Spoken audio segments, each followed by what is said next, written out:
믿습니다. 오늘은 읽은 사무엘상 14장 말씀을 통하여 다 행하여 앞서 가소서라는 제목으로 함께 은혜를 나누도록 하겠습니다. 오늘 재직 헌신 예배로 드리게 되죠. 그래서 제가 보통은 헌법 책을 이렇게 볼 기회가 별로 없어요. 기회가 별로 없는데 오늘은 이제 헌법 책을 이렇게 한번 좀 찾아봤어요. 총회 헌법에 보니까 교인을 이렇게 정의하고 있더라고요. 교인은 삼위일체 하나님을 믿는 사람이다. 이렇게 이제 정의 내리고 있어요. 그러면 이 교인 중에서 이 자막을 좀 보여주세요. 직분을 받아 교회의 덕을 세우고 복음을 전하고 성례를 행하여 진리와 본분을 준수하도록 세운 사람을 직원이라고 합니다. 직원. 여러분 모두가 직원인 거 알고 계셨어요? 우리가 보통 직원, 이 금호중앙교회는 직원 누굽니까? 그럼 저기 행정 간사님, 또 우리 관리 집사님 직원입니다. 이렇게 생각했지 우리가 직원인 줄은 사실은 잘 모르죠. 근데 총회에서는 이 직분을 받은 장로, 권사, 안수집사, 집사, 서리집사를 직원이라고 사실은 해요. 그리고 이 직원에는 두 가지가 있습니다. 항존직이 있고 임시직이 있어요. 항존직은 한번 직분을 받으면 그 직분을 은퇴할 때까지 유지할 수 있는, 그래서 장로, 집사, 안수집사, 권사를 항존직이라고 하고요. 임시직은 전도사와 서리집사 이렇게 되어 있어요. 임시직은 1년마다 새롭게 세우는 직을 이제 임시직이라고 합니다.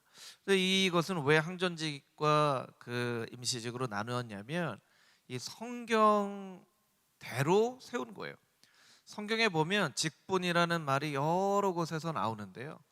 구약의 직분이 가장 먼저 쓰여진 것은 이제 제사장 직분할 때 출애굽기 말씀이에요. 그래서 구약은 주로 세 경우를 이제 직분이라고 합니다. 제사장 직분, 레위인 직분, 나실인 직분.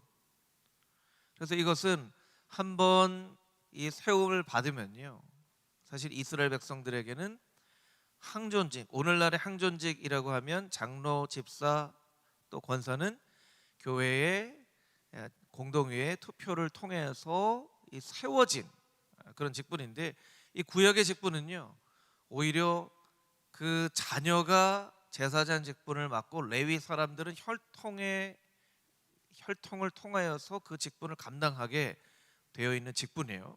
그래서 구약의 직분은 오늘날 이제 항존직을 나타내는데, 이 신약 시대로 돌아오면서는 이 제사장, 레위인, 그리고 나실인 이런 직분들이 사라져 버려요. 왜 사라져 버리냐면 바벨론 70년 포로 생활 동안에 사실은 성전이 회파되어지고 이스라엘 백성들이 성전 중심에서 회당 중심으로 이제 그 신앙생활이 바뀌어지기 때문에 그래요. 성전이 없어져 버리니까 성전이 무너져 내린 거예요.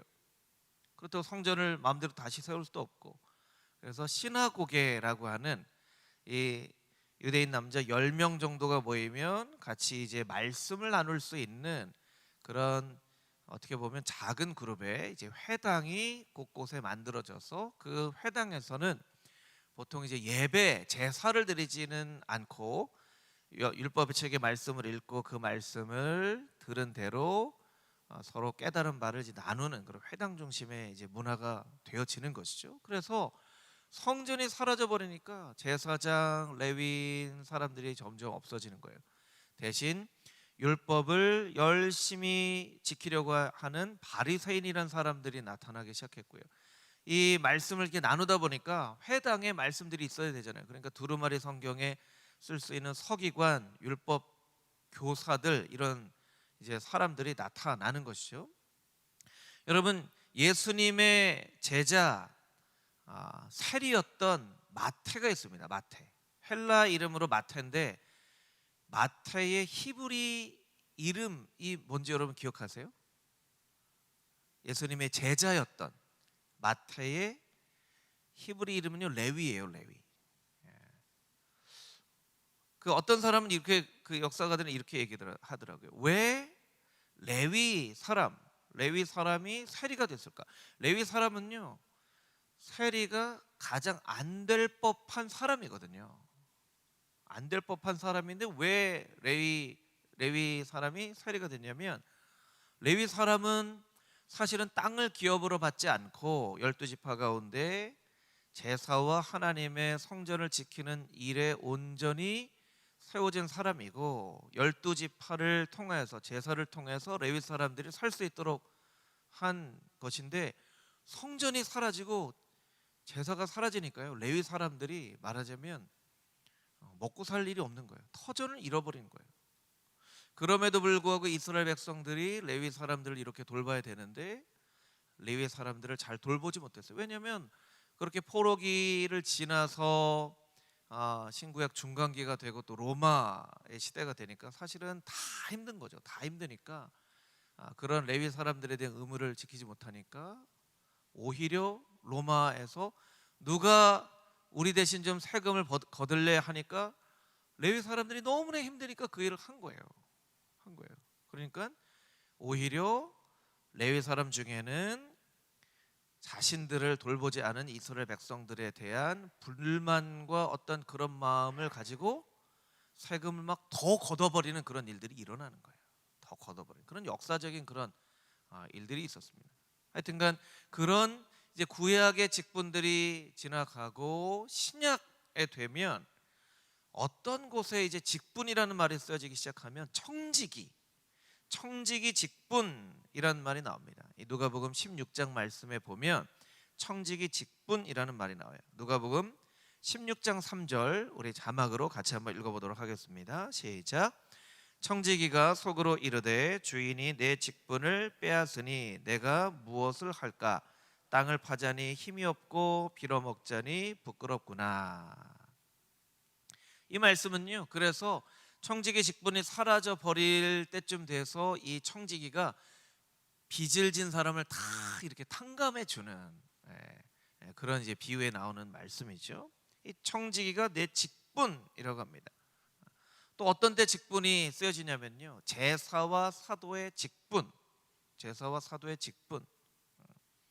가룟 유다가 죽고 나서 마띠아를 세울 때에 사도행전 1장 20절 말씀에 보면 제자의 직분, 사도의 직분이라는 이야기가 나오고요. 또 로마서 1장 5절 말씀에 보면 이런 말씀이 나와요. 우리 같이 한번 읽어보겠습니다. 그로 말미암아 우리가 은혜와 사도의 직분을 받아 그의 이름을 위하여 모든 이방인 중에서 믿어 순종하게 하나니. 사도 바울이 스스로를 어떻게 이야기하냐면 은혜와 사도의 직분을 받았다 이렇게 얘기합니다. 근데 이 신약에 나와 있는 이 직분은요, 때로는 청지기의 어떤 일을 말하기도 하고 영어로는요 job, 요새는 뭐 직업이라고 하기도 일이라고 하죠. 그런 말을 나타내기도 하고 포지션, 위치를 나타내기도 하고 어떤 사도직을 나타내기도 하고 여러 말로 이렇게 번역이 되어져 있어요. 신약 시대는. 그래서 신약 시대의 이 직분은 그때 하나님께서 그 사람에게 주시는 어떤 그런 직분, 오늘날의 임시직, 서리집사와 전도사의 직분과 이제 같은 의미로 우리가 볼 수 있다는 거예요. 그런데 이 직분을 보면서 우리가 직분과 관련된 아주 중요한 성경의 세 구절이 있어요. 이 구절을 꼭 우리가 좀 같이 묵상을 해봐야 되는데요. 먼저는 고린도후서 3장 9절 말씀이에요. 고린도후서 3장 9절 말씀 우리 같이 한 목소리를 읽어보겠습니다. 시작. 하물며 영의 직분은 더욱 영광이 있지 아니하겠느냐. 아멘. 영의 직분, 여기서 직분은 NIV 성경은 미니스트리, 사역이라고 되어 있는데요, 영의 직분이라는 표현을 합니다. 영의 직분. 그러니까 영의 직분이라는 것은요, 영적인 직분이라는 의미예요. 그러니까 우리가 맡은 모든 직분은요, 영적인 직분이에요.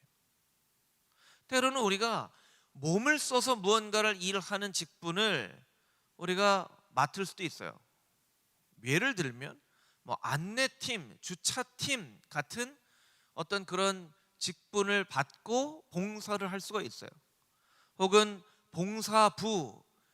봉사부가 이제 코로나 때문에 이제 밥을 우리가 못 먹으니까 밥을 먹고 교제를 해야 되는데, 이제 봉사부 같은 경우에는 이제 맛있는 음식을 만들어서 성도들을 섬기는 그런 직분이잖아요. 여러분, 우리 가운데는요, 이 몸을 써서 그 직분을 감당하는 경우가 있고, 때로는 굉장히 무언가를 고민하고 결정하고 하는 직분도 있고요. 교사의 직분 같은 경우에는 아이들을 양육하고 가르치는 직분이라고 우리가 생각하는데, 여러분, 이 모든 직분을 성경에서는 뭐라고 얘기하냐면 영적인 직분이라고 이야기하고 있다는 거예요. 그러니까 영적으로 우리가 준비되어져 있어야 그것을 감당할 수 있는 직분이라고 설명을 하고 있다는 거예요. 이것을 꼭 우리가 기억해야 됩니다.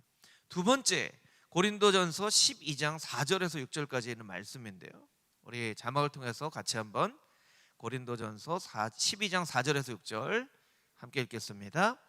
은사는 여러 가지나 성령은 같고 직분은 여러 가지나 주는 같으며 또 사역은 여러 가지나 모든 사람 가운데서 이루시는 하나님은 같으니. 이 고린도전서 12장에서의 직분은요, 서비스라고 되어 있어요. 서비스. 이 직분은요, 서비스예요. 봉사하는 거예요. 어떤 식당에 갔는데 좀 종업원들이 불친절하면 우리가 얘기하잖아요. 이 집은 왜 이렇게 서비스가 안 좋아? 그렇게 얘기하잖아요. 서비스 정신이 없구만, 뭐 그렇게 얘기하잖아요. 여러분, 서비스는 뭐죠? 안녕하십니까 고객님, 이렇게 하는 게 서비스죠. 그렇죠? 마음을 기쁘게 하고 잘 환영하고 하는 거예요. 여러분, 교회에서 우리에게 맡겨진 직분은요, 다 서비스라고 되어 있어요. 봉사하는 일이라고 되어 있어요. 그러니까 우리가 이 봉사하는 직분이라는 것을 잊지 말아야 돼요. 봉사하는 마음의 태도를 우리가 늘 가지고 있어야 돼요. 그래서 우리가 맡겨진 은사는 다르고 또 사역은 여러 가지나 우리에게 맡겨진 이 직분은 늘 봉사하는 봉사직인 것을 우리가 알고 있어야 돼요. 여러분, 우리나라는 이제 유교 전통의 문화가 있죠. 유교 전통의 문화가 있기 때문에 유교 전통의 문화에서는요, 뭐 군대 계급과는 다르지만 굉장히 어떤 지위나 위치 같은 것들을 굉장히 중요하게 여겨요. 그래서 이 안수집사, 권사, 장로 이런 직분을 바라볼 때도요, 어떤 유교 문화의 전통에서 나오는 그런 부분으로 좀 바라보기가 좀 쉬워요. 물론 그게 전혀 없다는 얘기는 아니에요. 장로 같은 경우는 영어 성경에도 엘더라고 되어 있기 때문에. 그런데 한국의 정서와 이제 외국의 정서가 좀 다른데, 외국은요, 그런 직분을 하다가도 그 직분을 다 하게 되면 나는 그냥 이 직분 없는 평신도로서 열심히 신앙생활을 합니다 하고 그런 부분에 대해서 굉장히 어려움을 잘 느끼지 않아요. 근데 우리는 그걸 굉장히 좀 어려워하는 경우들이 있어요. 그래서 실례로 제가 예전에 섬겼던 교회에서 보면요, 선교사님으로 선교지에 갔다 오신 선교사님이 딱 선교지에서 2년 있으셨는데요, 그리고 선교사라고 안 불러주면 굉장히 시험 드는 분이 있으셨어요. 그래서 많은 사람들이 2년 선교지에 갔다 오시고 그 다음에는 그냥 선교사가 아니라 그냥 집사님, 권사님 할 수 있는데 나를 왜 선교사라고 안 부르냐.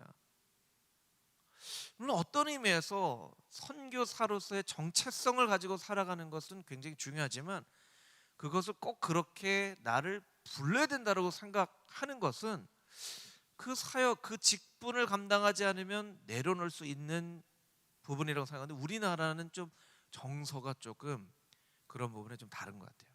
그래서 이런 문화적인 배경을 다 무시할 수는 없지만 우리가 꼭 기억해야 될 것은 모든 직분은 다 봉사직이라는 것을 우리가 잊지 않아야 돼요.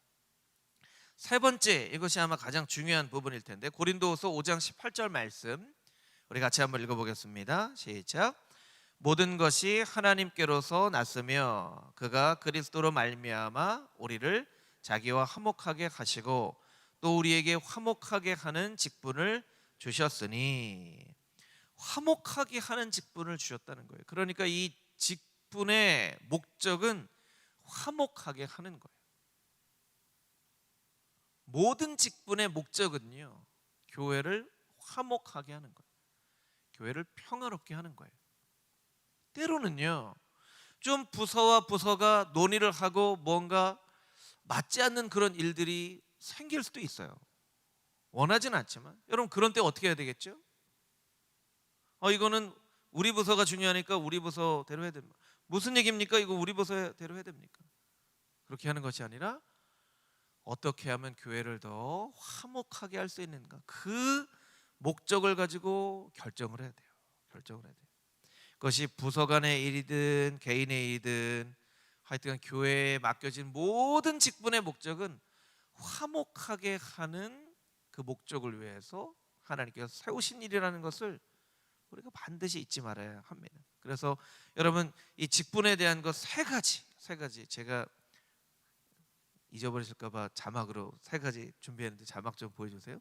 첫 번째, 영적인 일입니다. 두 번째, 봉사하는 일입니다. 세 번째, 화평하게 하는 일입니다. 저를 따라서 같이 한번 해볼까요? 영적인 일입니다. 봉사하는 일입니다. 화평하게 하는 일입니다. 모든 직분자들은요, 이것을 꼭 기억해야 돼요. 꼭 기억해야 돼요. 항존직, 임시직, 구약의 제사장직, 신약의 사도, 제자의 직, 아는 것도 참 중요하지만요, 이 모든 것이 영적으로 준비되어져야만 하는 일인 것을, 또 봉사하는 일인 것을, 또 화목하게 화평하게 하는 것임을 우리가 늘 기억하며 그 직분을 감당해야만 한다는 것이죠. 그래서 오늘 이 직분, 오늘 재직 헌신 예배이기 때문에 이 직분에 대한 말씀을 드리고 본문에 대한 말씀을 또 짧게 살펴보고 함께 기도하도록 하겠습니다.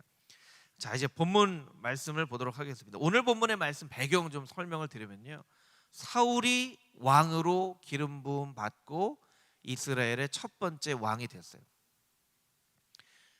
왕이 된 지 2년째가 되는 날인데 블레셋과의 전쟁이 일어납니다. 전쟁이 일어나서 본문 말씀해 보니까 3,000명 정도 12장 본문의 그 말씀에 보면 3,000명 정도가 이스라엘 백성의 군사로 전쟁을 참여하게 돼요. 그런데 블레셋은 얼마나 많았냐면요, 병거만 3,000대였어요. 병거만 3,000대. 이스라엘은 군사가 3,000명인데 블레셋은 병거, 전차죠. 전차만 3,000대였어요. 마병, 말 타고 전쟁하는 사람은 6,000명이었어요. 그러면 군사는 얼마나 많았을까요? 해변의 모래처럼 많았다. 여러분, 이 전쟁 누가 이기겠습니까? 이스라엘이 이길까요? 블레셋이 이길까요? 딱 봐도 블레셋이 이기죠. 아니, 군사가 3,000명인데 여기는 말 타는 군사만 6,000명이에요. 병거만 3,000. 군사는 셀 수도 없어요. 그래서 어떻게 했냐면요, 이스라엘 백성들이 다 두려워서 떨면서 바위로 굴로 다 숨어버렸다, 이렇게 기록을 하고 있어요. 이스라엘의 모든 백성들이 다 겁을 먹었다, 그렇게 설명을 하고 있어요. 더군다나요, 블레셋이 이스라엘보다 문화가 더 뛰어났어요. 이 철기를 만드는, 역사적으로 보면 철기를 만드는 그런 문화가 발달했기 때문에 블레셋이 얼마나 어떻게 보면 참 똑똑했냐면요, 이스라엘 백성들에게 이런 무기를 만드는 것을 가르쳐주면, 보습, 그러니까 이 농기구를 만드는 법을 가르쳐주면 그걸로 혹시 무기를 만들까 해서 그 기술을 안 가르쳐줬대요. 그래서 이스라엘 백성들 중에 유일하게 무기를 가지고 있는 사람 딱 두 사람밖에 없었어요. 사울 왕과 아들 요나단. 여러분, 이 전쟁은요 뻔합니다. 보나마나 블레셋이 이기는 전쟁이에요. 그런데 오늘 14장 말씀을 보니까 요나단은 그렇게 생각하지 않았던 것 같아요. 요나단은 자, 우리가 블레셋 사람의 부대로 건너가자.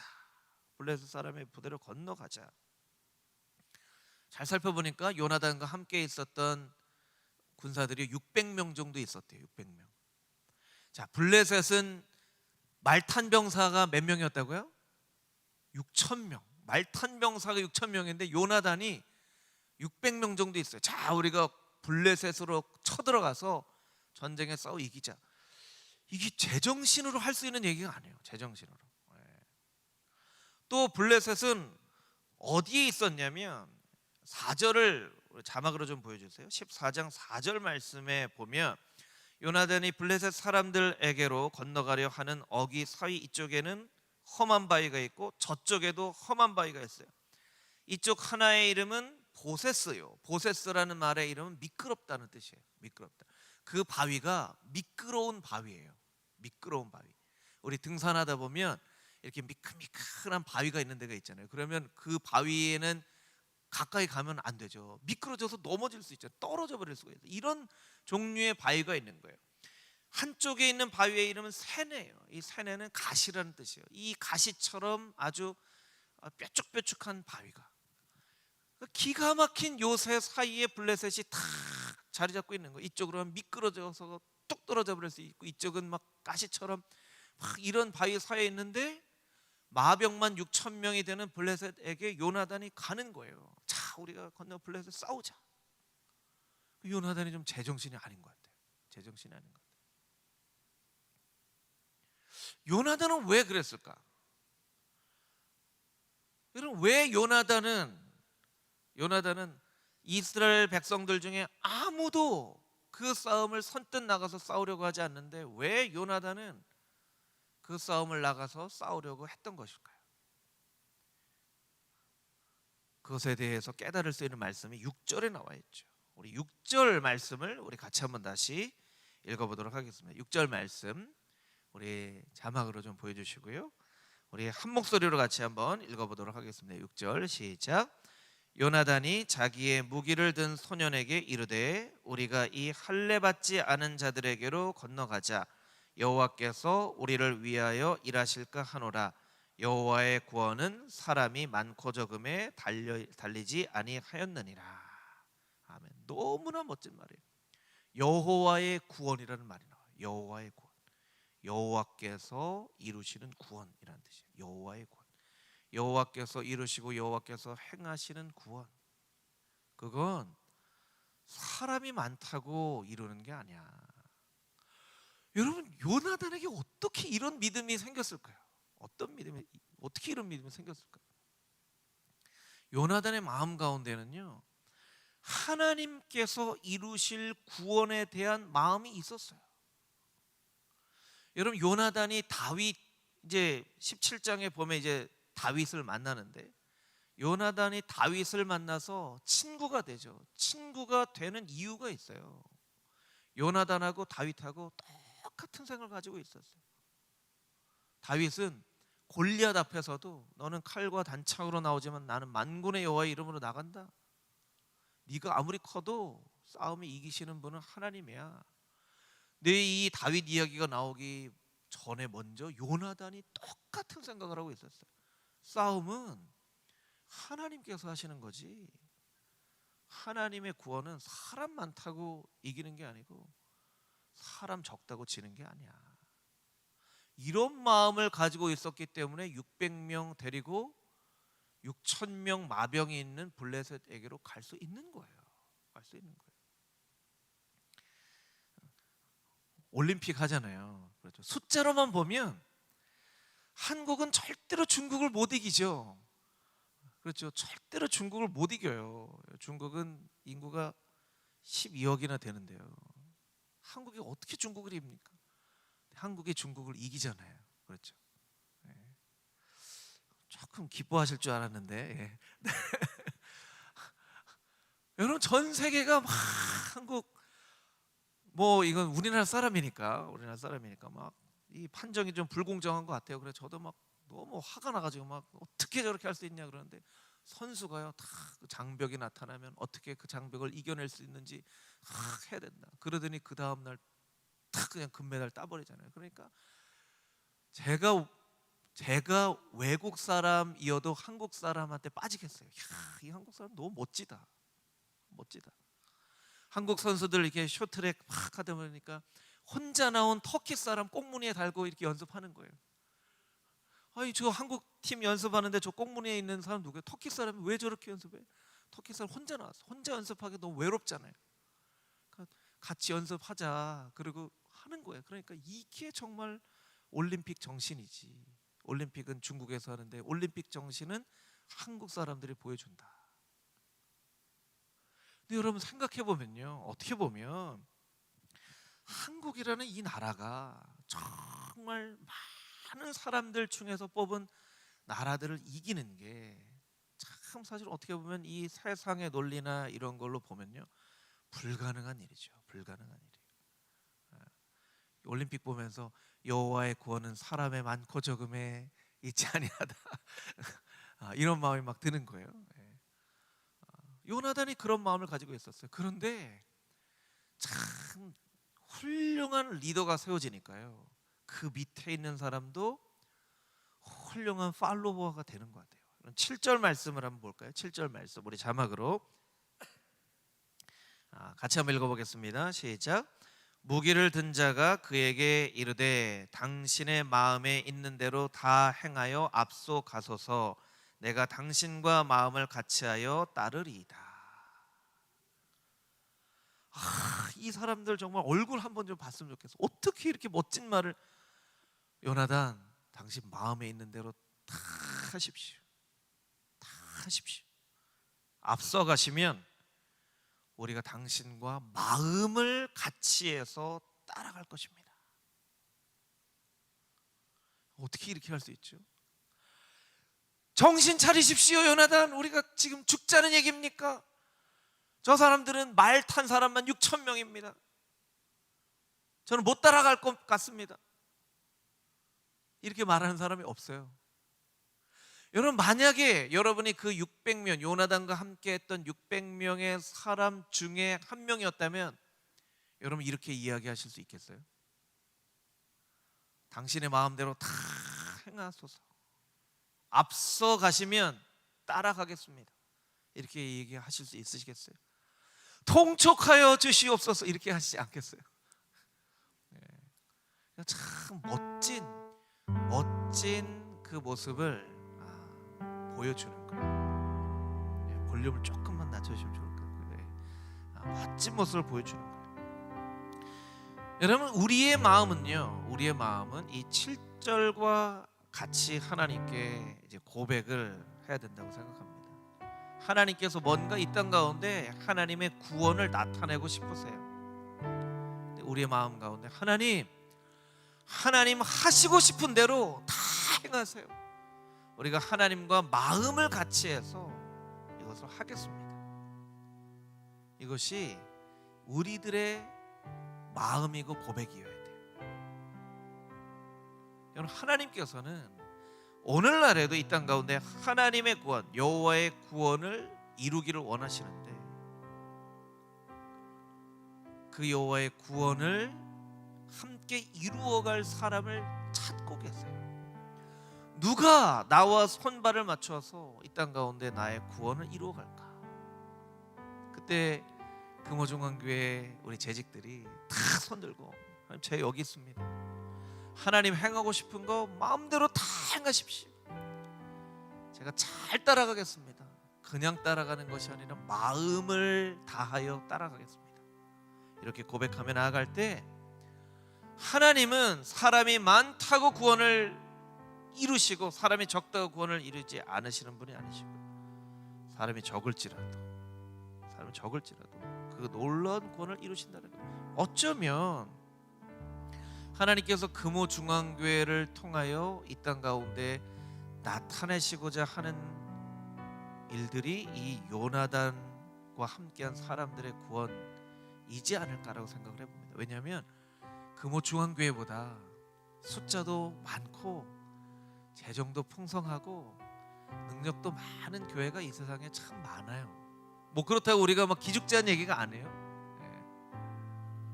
근데 우리의 마음 가운데 혹시 나도 모르게 이런 어떤 패배 의식 같은 이런 어떤 조금 부정적인 생각, 아유 우리가 뭘 할 수 있을까, 저기 이름 잘 알려진 그런 큰 교회들, 훌륭한 사람들, 저런 사람들이 많을 텐데 혹시 이런 생각이 우리의 마음 가운데 있다면 그 생각들을 다 내려놓고 하나님의 구원은 사람이 많다고 이루어지는 것도 아니고 사람이 적다고 못 이루는 것도 아닙니다. 이와 같이 하나님과 함께 할 수 있는 사람이 있다면 하나님의 구원을 오늘날에도 이루실 수 있을 줄 믿습니다. 제가 바로 그런 사람 되겠습니다 하고 하나님 앞에 고백하며 나아갈 때에 하나님께서 금호중앙교회를 통하여 금호중앙교회 모든 재직들을 통하여 오늘날 이 시대 가운데 하나님의 멋진 구원을 이루시는 그 놀라운 구원의 역사가 나타나게 될 줄 믿습니다. 할렐루야, 아멘. 우리 같이 함께 말씀을 기억